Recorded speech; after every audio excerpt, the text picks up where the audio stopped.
Welcome to Postcards, a brief look at people, places, the arts and curiosities from around the world. On today's program, what is art? An unusual and confronting exhibition asks the age-old question.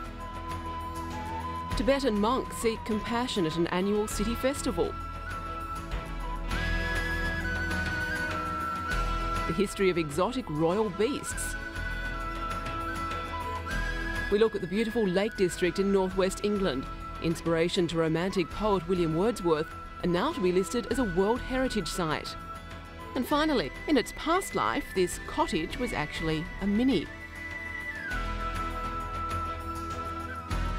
But first up, the world's two leading auction houses recently had on offer paintings rarely seen in public, a rare treat for lovers of German and Austrian art. At Christie's, in a sale conservatively estimated to realise between $35.2 and $38.4 million US, there was an exciting catalogue. It included this masterpiece by Caspar David Friedrich, which has remained hidden in a private collection for almost a century.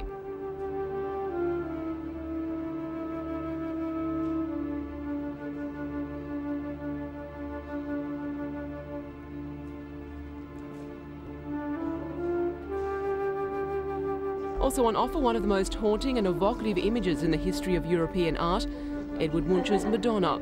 It was expected to fetch more than $11.2 million US.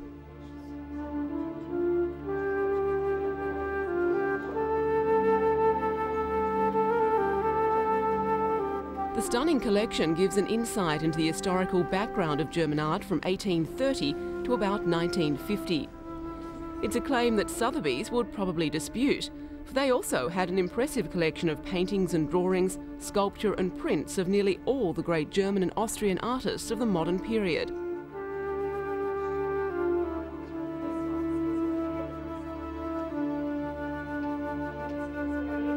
Perhaps the best known is Austrian artist Gustav Klimt, seen here with his muse, the dress designer Emily Florger. A collection of works and correspondence gives a valuable insight into their relationship. Also for sale was this Klimt landscape, valued at $3.2 to $4.8 million US.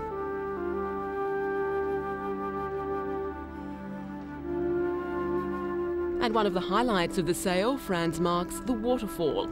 It's a monumental and rare work painted in 1912. There are many international collectors who are beginning to show interest in this field, and the rise in demand has brought a number of top-quality paintings onto the market. If you've an interest in German and Austrian art of the period, then these auction houses are a viewing must. Elsewhere at Christie's, another rare opportunity to see some contemporary Colombian art. An auction of 90 works revealed a rich and unusual vein of ironic humour.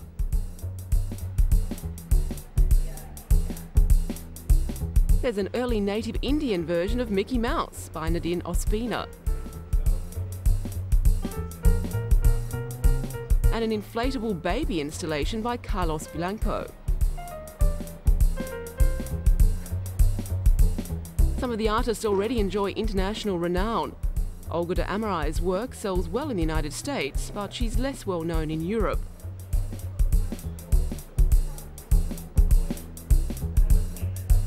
But while many of the artists are new to Europeans, their work has a vitality which is exciting. Like this vibrant cockatoo by Esteban Villa. This was the first time that Latin American art has been sold in Europe, and buyers at the auction found themselves contributing to a worthy cause. The charity Children of the Andes used the proceeds from the sale to rebuild schools destroyed by the recent earthquake in Colombia.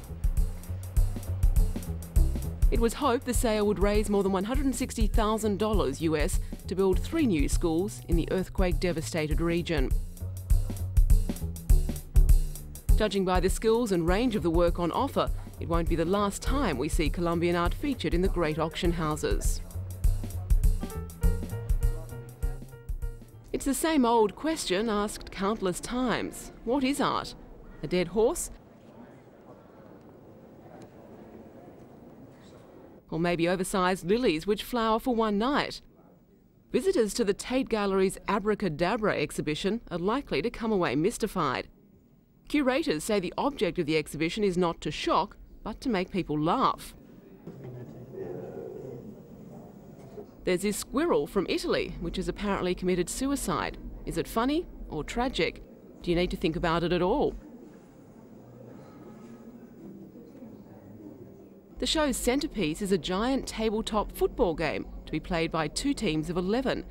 It's the work of Maurizio Catalan from Italy.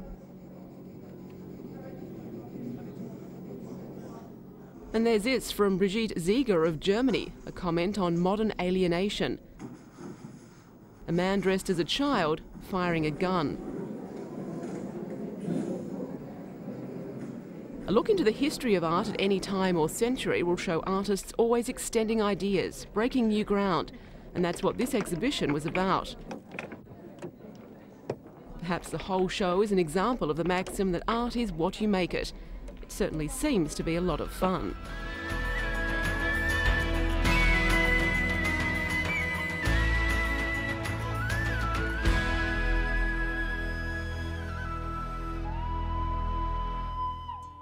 A nature poet and one of the great romantics, William Wordsworth, one of Britain's most celebrated poets, immortalised the beauty and unbridled wilderness of Britain's Lake District. And now this area in northwest England has been shortlisted for nomination to World Heritage status by the government, along with 25 other unusual sites. The aim is to address what's seen as the over-representation of ancient buildings on the list. As an outstanding area of natural beauty, the Lake District contains well-preserved evidence of human civilization that has inherited, populated and utilised this landscape for over 5 millennia. Castle Rigg is just one such example. These Stone Age remains are probably associated with marking seasonal change, but archaeologists are still not sure about their original purpose. Ancient field systems also pepper the Lake District, charting the development of cultivation and farming. Dry stone walls dissect the landscape and are important markers dating from Celtic to modern times.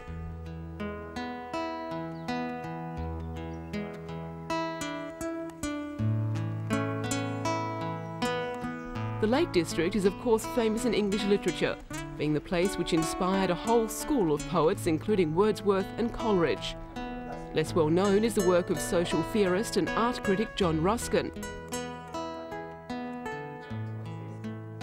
His legacy dominates much modern thinking, and he lived in this house on Coniston Water. Like many social thinkers of the time, he observed that industrialisation divorced man from nature, and he was determined that industrial society should have a soul. He envisaged the welfare state, proposed a minimum wage, and formalised ideas about nature conservation. He was popular, with his lectures invariably being sold out and his writings widely published. Ruskin warned against the dangers of pollution and, it's said, even predicted the greenhouse effect. His mountaintop gardening experiments were a blueprint for his advocacy of conservation. His work led directly to organisations like national parks and English heritage foundations. The churches of St Paul's at Jarrow and St Peter's at Wearmouth, Newcastle upon Tyne on Britain's northeast coast, mark one of the greatest monastic regions of the 7th century. These decorative carvings are all that remain of the original St Peter's, while at Jarrow the foundations of the Saxon building are still visible. The monastery, consisting of both sites, is on the list of nominations for World Heritage status.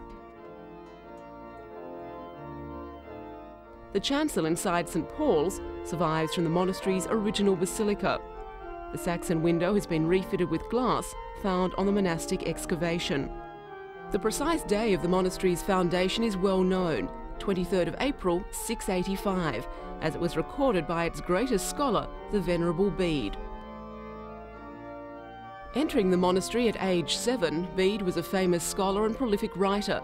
His work was copied in the scriptoria and taken to other libraries, making the twin monasteries a great centre of learning and influence throughout medieval Europe. The library was considered to be one of the best in Europe, with vast quantities of books saved from destruction and gathered by Benedict Biscop and Ceolfrith. Access to this marvellous library allowed Bede's intellect to flourish. Inside this self-sufficient estate of 15 square miles, Bede wrote commentaries and interpretations of the scriptures. He was fascinated by how time was measured researching the lunar cycles. He popularised the use of the modern calendar, but is probably most celebrated as the first writer of a history of the English. In particular, his focus was on the conversion of the English to Christianity and the development of the church in that country. While Bede's ideas of a modern church are still relevant today, 13 centuries later, little is known of the man himself. Preserving these scarce, tangible remnants through a World Heritage listing celebrates the achievements of one of Britain's greatest theologians. These examples will be nominated to the Heritage List in the next decade, but a more unusual and modern site in South Wales is awaiting UNESCO's approval. It's the Blaenavon industrial landscape. Fulfilling the criteria that a site bear exceptional testimony to a civilisation, Blaenavon encapsulates the development of the coal and iron industries, which drove Britain's industrial revolution. Blaenavon was the site chosen by 3 industrialists to be one of the biggest centres of iron production in Britain. At the edge of the South Wales coalfield, the area had a vast supply of good quality coal for coking. Big Pit, the region's largest coal mine, stopped commercial production only 8 years ago. Within a year of opening in 1788, Blaenavon was one of the biggest iron works in the world. Usually, sites were established around a single furnace, but such was the confidence that 3 furnaces were built and 3 more added later. The area was rich in all the essential minerals to produce iron. The ore was present near the coal, and limestone was quarried from the surrounding hills. Approximately 70 ironworks were established in 30 or 40 years across the South Wales coalfield, which made it the biggest single iron-producing region in the world. The equivalent of over a third of all the iron that was produced in Britain itself came out of the area.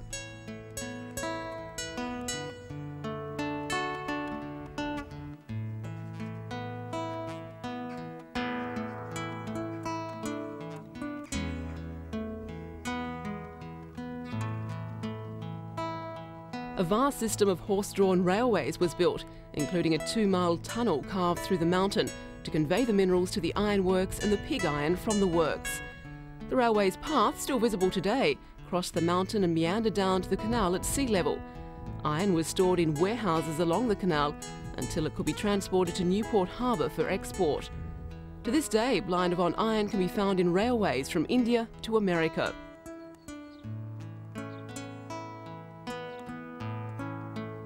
South Wales could have been considered the Silicon Valley of the 18th century. In fact, it really was much more important in that the Industrial Revolution was not just about the development of one technology, but about the transformation of society. At the same time that the iron industry was being developed in this area, the process of people moving from agriculture as their employment over to a wholly industrial and urbanised society was taking place. The local school, Working Man's College and other civic buildings were built by the iron company and are a visible testament to the prosperity of the region in its heyday. With the decline in traditional heavy industries, the area has been hard hit by economic depression, with only the abandoned works preserved as the visible symbols of a former era. These original cottages for the workforce are soon to be let as holiday accommodation.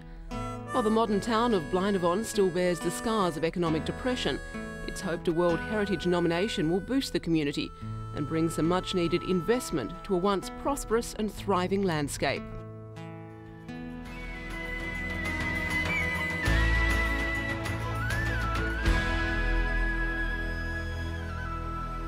An unusual sight, you may say, in Europe's financial heart.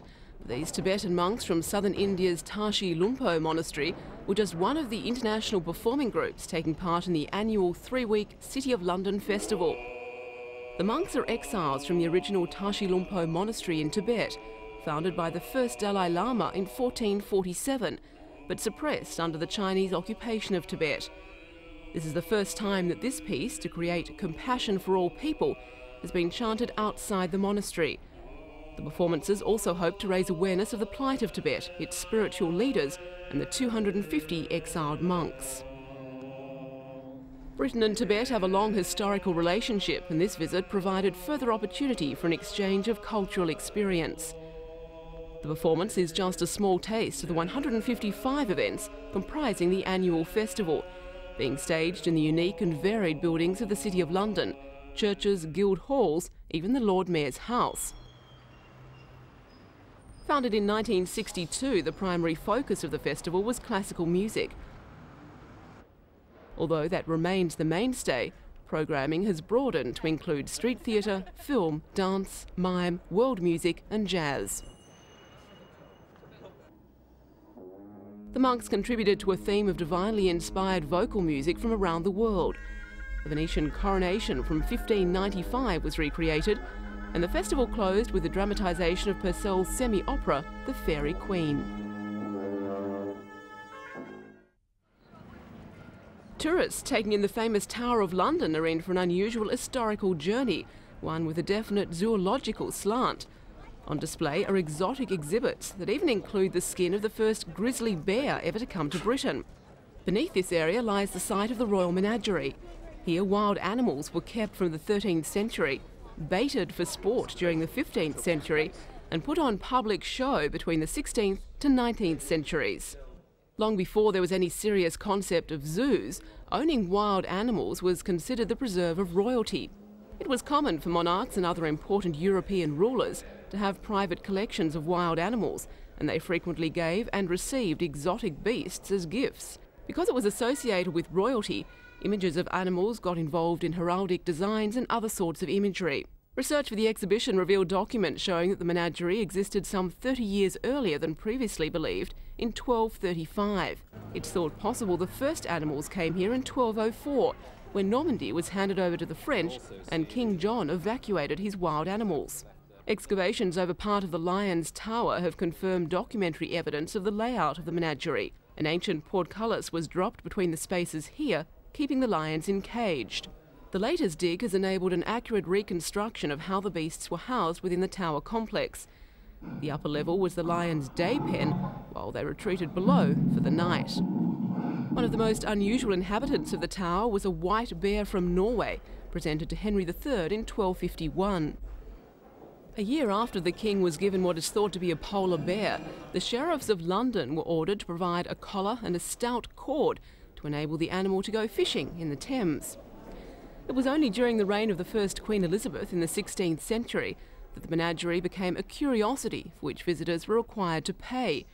The attraction increased in popularity, and by 1822 the keeper actively sought and bought animals for the collection, even a pipe-smoking monkey. In 1831 the bulk of the royal collection was transferred to Regent's Park. There it eventually became London Zoo. It's still on the same site today. The Wellington Arch, the Hyde Park corner landmark, is undergoing major restoration. $2.4 million will be spent on the Grade 1 listed monument, built to celebrate the victories of the Duke of Wellington over Napoleon. The arch is one of the most famous sites on English Heritage's Register of Buildings at Risk. The main work will be cleaning and repairing the magnificent statue on the top. The beams over the arches will be checked for rust and to see whether the straps holding the stone are still strong. Accumulated paintwork will be cleaned off the magnificent cast iron gates, and they will then be repainted in their original bronze colour. The interior of the arch, once used as a police station, encompasses 200 square metres of space, divided into 5 reception rooms on 4 floors.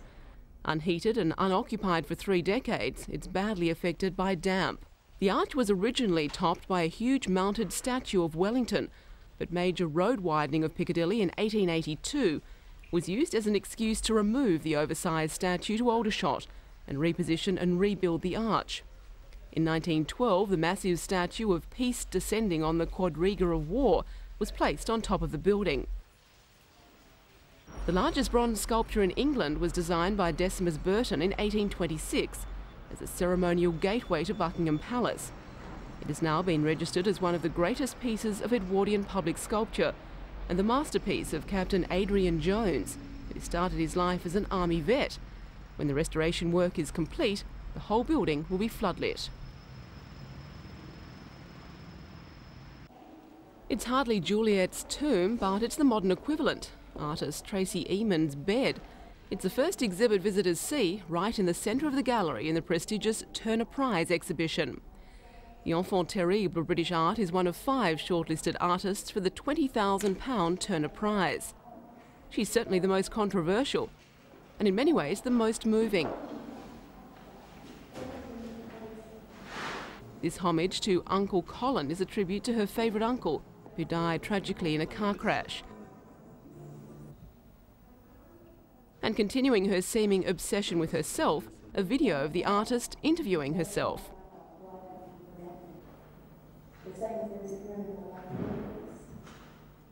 The growing importance of video art among young British artists is illustrated by Jane and Louise Wilson's new work, Las Vegas, Graveyard Time 1999. It captures the eerie atmosphere of the casinos, bereft of gamblers.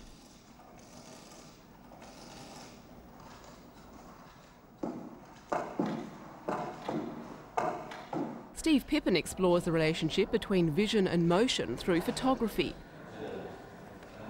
He uses washing machines as pinhole cameras to give a ghostly reincarnation of early photography, a diorama for the modern age.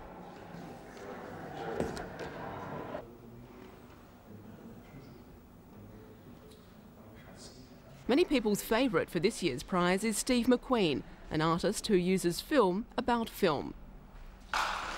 Deadpan 1997 is inspired by a classic gag in a Buster Keaton film, while Prey 1999 repeats a circular movement as the tape recorder is lifted into the sky.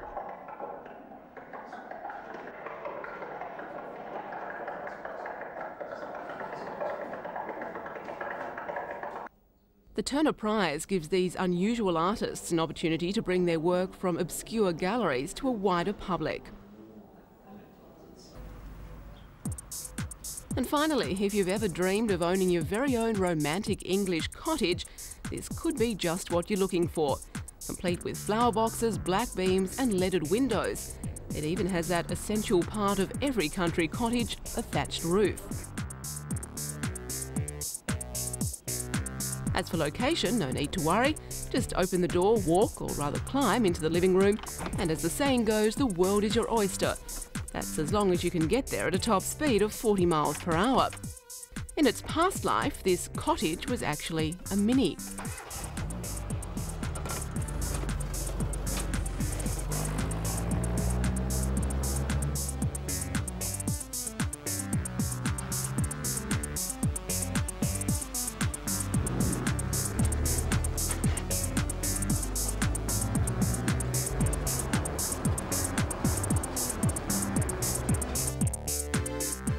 Owner Tony Anker, who owns a garage in Oxfordshire, has always been a bit of an inventor.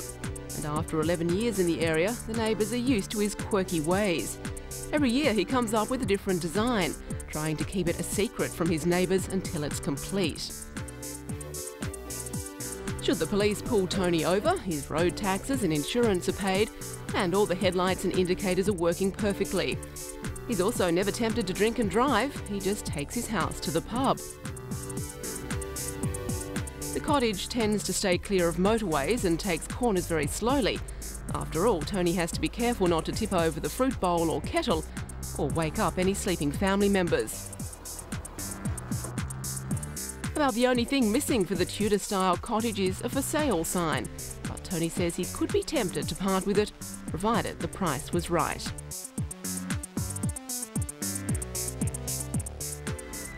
And that's all we have time for. Join us again next time for a postcard look at interesting people, places and the arts.